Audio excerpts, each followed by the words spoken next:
Hey guys, this is Danielle with WTI here, and I'm here to share with you my daughter's awesome and super cute snowshoes.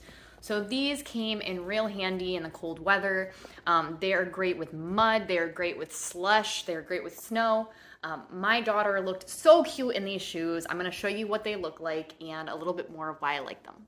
So when you find a good pair of shoes for a kid, you want to tell everyone about them, and these were the shoes.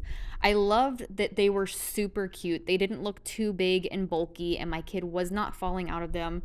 She was able to tighten these very easily, which was a plus for me. In the front, all you have to do is kind of pull the string and it will tighten.